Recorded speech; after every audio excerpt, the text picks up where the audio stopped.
எதிர்வரும் 4/7/2026 வேல்ஸ் நகரில் தேர் திருவிழா மிக கோலாகலமாக நடைபெற உள்ளது. அனைவரும் வந்து ஆஞ்சநேயரின் அருளை பெற்று செல்லுங்கள்.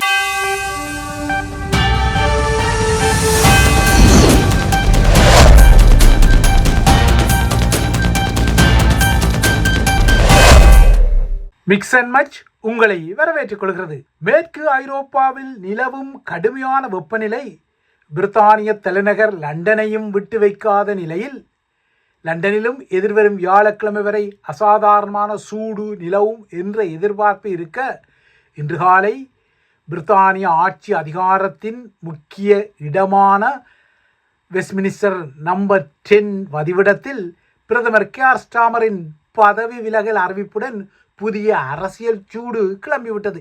கடந்த வாரம் வரை தான் பதவி விலகப் போவதில்லை, தலைமைத்துவ போட்டியை எதிர்கொள்வேன், அதனை தடுத்தாட்கொள்வேன் என ஸ்டாமர் இந்த விடயத்தில் ஒரு முக்கியமான தடுப்பாட்டு நிலையை மீண்டும் மீண்டும் சொல்லிக் கொண்டாலும், இன்று மேக்கர்ஃபீல்ட் என்ற ஒரு தொகுதியின் இடைத்தேர்தல் முடிவு வெளிப்பட்டதோ, அதாவது கடந்த வாரம் இந்த தேர்தல் முடிவு வெளிப்பட்ட போது தொழிற்கட்சியில் அவரது தலைமைத்துவத்துக்கு முக்கியமான போட்டியாளராக இருப்பார் என கருதப்பட்ட அரசியல்வாதியான ஆண்டி பெர்ஹாம் வெற்றி பெற்று எம்பியானாரோ, அன்றே பிரதமரின் இந்த தடுப்பாட்ட அரண் போலவென சரிந்தது.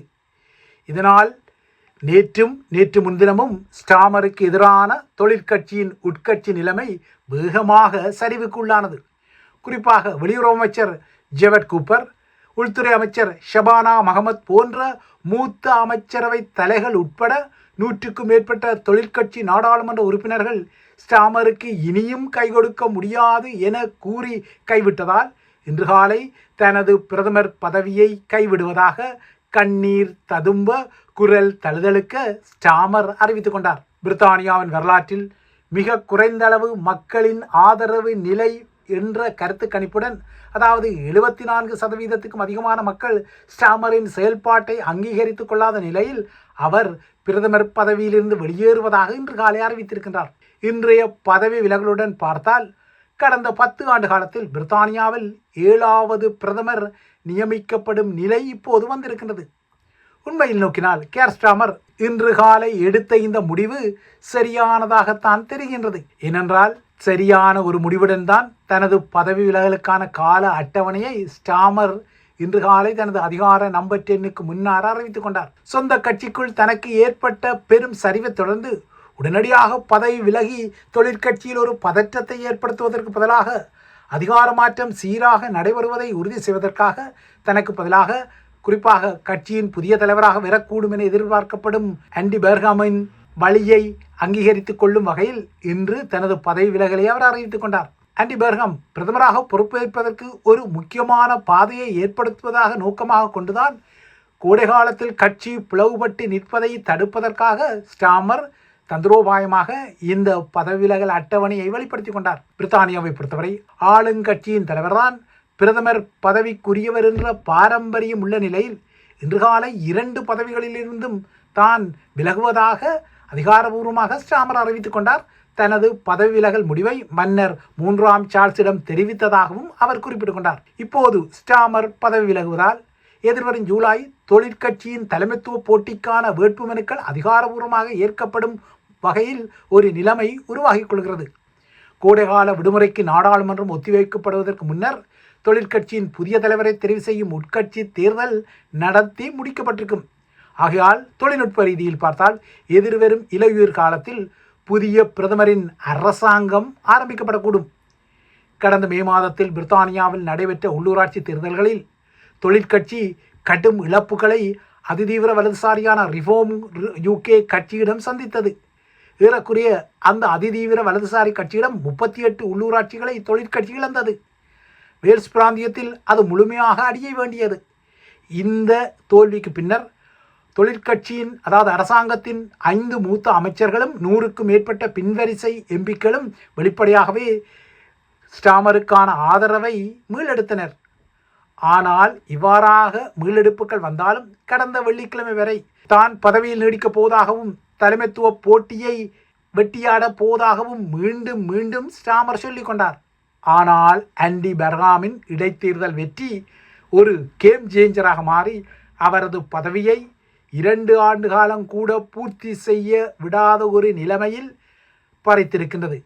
கடந்த 2024 ஜூலையில்தான் ஸ்டாமர் தொழிற்கட்சியின் அரசாங்கத்தை தனது பிரதமர் பதவியூடாக அமைத்து கொண்ட போதிலும் ஜூலை வருவதற்கு முன்னரே, அதாவது 2 வருடகாலம் பூர்த்தி வருவதற்கு முன்னரே அவர் பதவி விலகுவதாக அறிவித்திருக்கின்றார். அடுத்து மத்திய கிழக்கு நிலவரங்களை நோக்கிக் கொண்டால், ஈரானின் துணை வெளியுறவு அமைச்சர் ஹாசிம் கரிபாடி தலைமையிலான தொழில்நுட்ப குழு சுவிட்சர்லாந்தில் தங்கியிருக்க, ஈரானின் உயர்மட்ட பேச்சுவார்த்தை குழு இன்று காலை சுவிஸிலிருந்து வெளியேறியது. நேற்று முதல் இன்று அதிகாலை வரை 18 மணி நேரமாக நடைபெற்ற தீவிரமான பேச்சுவார்த்தைகள் இன்று அதிகாலை முடிவுக்கு வந்தன. இந்த பேச்சுக்களின் முடிவில் 60 நாட்களுக்குள் இறுதியான சமாதான ஒப்பந்தத்தை எட்டுவதற்கான ஒரு செயல் திட்டத்திற்கு 2 தரப்பினரும் ஒப்புக்கொண்டதாக தெரிகின்றது. இன்றைய நிலவரப்படி பார்த்தால் இந்த 60 நாட்களில் சில நாட்கள் உருண்டோடி விட்டன. ஏறக்குறைய பார்த்தால் 55 நாட்கள் தான் இருக்கக்கூடும். கூட்டு அனுசரணை நாடுகளான கட்டார் மற்றும் பாகிஸ்தானுடன் சுவிஸின் மலைச்சிகர நகரான பெர்கன்ஸ்டாக்கில் நடந்த இந்த நீண்ட முதற்கட்ட பேச்சுவார்த்தைகள் ஊக்கமளிக்கும் முன்னேற்றத்தை எட்டியதால் இந்த வாரம் முழுவதும் கீழ்நிலை தொழில்நுட்ப பேச்சுவார்த்தைகள் தொடரும் என 2 தரப்புகளும் தெரிவித்துள்ளன. ஈரானிய உயர்மட்ட பேச்சுக்குழு இன்று காலை சுவிஸில் இருந்து புறப்பட்டாலும் இந்த பதிவு பதியப்படும் வரை அமெரிக்காவின் துணை அரசு தலைவர் ஜேடி வான்ஸ் மீண்டும் அமெரிக்காவுக்கு புறப்படவில்லை. அவர் சுவிஸிலேயே தங்கியிருக்கின்றார். இந்த பேச்சுக்களத்தில் தனது தனிப்பட்ட ஈடுபாடு ஓரிரு நாட்களுக்கு நீடிக்கும் என கடந்த சனியன்று அவர் தெரிவித்திருப்பதால் ஒருவேளை இன்று மாலை அல்லது நாளை காலை அவர் சுவிஸிலிருந்து புறப்படக்கூடும். எனினும் அவரது தொழில்நுட்ப பேச்சுவார்த்தை குழுவான அமெரிக்காவின் சிறப்பு தூதர் ஸ்டீவ் விட்கோஃப் மற்றும் ட்ரம்பின் மருமகனான ஜாரட் குஷ்னர் போன்றவர்கள் சுவிட்சர்லாந்தில் தங்கியிருக்கவும் கூடும். ஏற்கனவே நீங்கள் அறிந்தபடி ஈரானிய தூதுக்குழுவுக்கு நாடாளுமன்ற சபாநாயகர் முகமது பாகர் கலீபாப் தலைமை தாங்கினார். இந்த குழுவில் வெளியுறவு அமைச்சர் அப்பாஸ் அராக்ஷி, ஈரானிய மத்திய வங்கியின் ஆளுநர் அப்துல் நசீர் ஹெமாட்டி, துணை எண்ணெய் வள அமைச்சர் ஹமீத் புர்ட் மற்றும் அனுபவம் வாய்ந்த அணுசக்தி பேச்சுவார்த்தையாளரான அலி பக்ரி ஆகியோர் உள்ளடங்கியிருந்தனர். இன்று காலை வந்த அறிவிப்பின்படி சாதகமான நிலைமைகள் இருந்தாலும் இஸ்ரேலுக்கும் ஈரானிய ஆதரவு ஹிஸ்புல்லாக்கும் இடையிலான போர் நிறுத்தத்தை நடைமுறைப்படுத்துவது ஒரு தலைமுறையான விடயம். ஏனென்றால் இஸ்ரேல் இந்த போர் நிறுத்தத்திற்கு ஏற்கனவே போதும் என சதிகளுடன் காத்திருக்கின்றது. இந்த நிலையில் இஸ்ரேல் ஹெஸ்புல்லா மோதல்களை முடிவுக்கு கொண்டு வரவும் கட்டாரும் பாகிஸ்தானும் ஒரு ஒருங்கிணைக்கப்பட்ட சிறப்பு பிரிவை உருவாக்கியுள்ளன. அத்துடன் முடக்கப்பட்ட ஈரானிய சொத்துக்களை விடுவிப்பதற்காகவும் ஒரு குழு உருவாக்கப்பட்டுள்ளது. இவ்வாறு வெற்றிகரமான சில முடிவுகள் இருந்தாலும் இந்த வார இறுதி பேச்சுவார்த்தைகள் மிகவும் நிலையற்ற ஆரம்பத்தை தான் எதிர்கொண்டன. குறிப்பாக அமெரிக்க அரசு தலைவர் டொனால்ட் ட்ரம்பின் வாய்க்கொழுப்பு மிகுந்த அச்சுறுத்தலால் ஈரானிய தூதுக்குழு ஒரு கட்டத்தில் பேச்சுவார்த்தைகளிலிருந்து வெளிநடப்பு செய்தது. ஈரான் ஹோர்மூஸ் நீரிணையை மூடினால் ஈரானிய தூதுக்குழு சுவிஸிலிருந்து தங்கள் நாட்டுக்கு திரும்பிச் செல்ல முடியாது, அவர்கள் உயிருடன் பயணிப்பதை தனது அரசாங்கம் அனுமதிக்காது என ட்ரம்ப் அச்சுறுத்தியதுடன் இராணுவ தாக்குதலுக்கான சாத்தியக்கூறுகளை மீண்டும் வலியுறுத்தியதும் வந்ததே ஈரானிய தூதுக்குழுவுக்கு கோபம். இதனால் அவர்கள் பேச்சுவார்த்தையிலிருந்து விலகி கொண்டார்கள். ஆயினும் அமெரிக்க துணை அரசு தலைவர் ஜேடி வான்ஸ் நிலைமையை சமாளித்து ஈரானிய குழுவை சமரசப்படுத்தியதால் பேச்சுக்கள் மீண்டும் ஆரம்பித்து இன்று அதிகாலை ஒரு சுபமான முடிவுக்கு வந்தாலும் லெபனான் மீதான இஸ்ரேலின் தொடர்ச்சியான தாக்குதல் சதிகளில் இந்த பேச்சுக்கள் தொடர்ந்தும் ஒரு நிலையற்ற நிலைமையையே எதிர்நோக்கிக் கொள்வதையும் வெளிப்படையாகவே காண முடிகிறது. இறுதியாக பிரான்சில் ஒரு கடுமையான வெப்ப அலை நிலவிக் கொள்வதால் சில பகுதிகளில் இந்த பருவகாலத்தில் நிலவ வேண்டிய பருவகால சராசரி வெப்பநிலையை விட கிட்டத்தட்ட 20°C வரை அதிகமாக வெப்பம் தகித்துக் கொள்கின்றது. இதனால் நாளை மறுதினம் புதன் மற்றும் வியாழக்கிழமைகளில் பாரிஸ் நகரில் 41°C வெப்பம் ஏறும் என இன்று காலை எச்சரிக்கப்பட்டது. இந்த வெப்ப அலையின் முடிவு நிச்சயமற்றதாக இருந்தாலும் ஆக குறைந்தது வார இறுதி வரை வெம்மையில் தணிவு ஏதும் இருக்கும் என்பது எதிர்பார்க்க முடியாத விடயம். கோடைகாலம் ஆரம்பித்து சில நாட்களே ஆன நிலையில் பிரான்ஸ் ஏற்கனவே பல நாட்களாக அசாதாரணமான தீவிரத்தன்மை கொண்ட வெப்ப அலையை அனுபவித்து வரும் நிலையில் நேற்று ஞாயிற்றுக்கிழமை 10 பேர் நீரில் மூழ்கி உயிரிழந்ததாக இன்று காலை அறிவிக்கப்பட்டது. மொத்தமாகவே கடந்த சில தினங்களில் 13 பேர் பிரான்சில் நீரில் மூழ்கி மரணமடைந்திருக்கின்றனர். வெப்பத்தை தணிக்கும் வகையில் பாதுகாப்பற்ற நீர்நிலைகளில் மக்கள் நீராடுவதால் இந்த நிலைமை ஏற்பட்டதாக தெரிகிறது. கடுமையான வெப்பநிலை எதிர்கொண்ட பல பிரெஞ்சு மக்கள் தங்களை குளிர்வித்துக் கொள்ள வேண்டிய அவசியத்தை உணர்ந்து கொண்டாலும் பாதுகாப்பற்ற நீர்நிலைகளில் இறங்குவது அபாயம் என்பதை இன்று பிரான்ஸ் அரசாங்கம் அவசர எச்சரிக்கையாக விடுத்திருக்கிறது. இன்றும் பாரிஸ் நகரில் கடும் வெப்பம் காரணமாக பொது போக்குவரத்தில் பெரும் அவலம் ஏற்பட்டது. பாரிஸ் போக்குவரத்தில் தொடரூந்துகள் முக்கியமான இடத்தை பிடிக்கும் நிலையில் இப்போதைய வெப்பம் காரணமாக தொடரூந்து தடங்கள் அதாவது தண்டவாளங்கள் விரிவடைந்து தொடரூந்துகள் பயணிக்க முடியாத அபாய நிலையில் இருப்பதால் இப்போதைக்கு தொடரூந்து சேவைகளுக்கு உறுதி இல்லை என்பது அறிவிக்கப்பட்டது.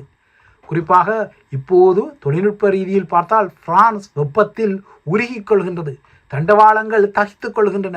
எங்கே வீதிகளும் உருகி தார் ஓடுமோ என்ற அளவுக்கு வெப்பநிலை இருக்கின்றது. ஆனால் வெப்பநிலையின் முடிவு நிச்சயமற்றதாக இருப்பதால் மக்கள் பெரும் அவலத்தை அனுபவித்துக் கொள்கிறார்கள்.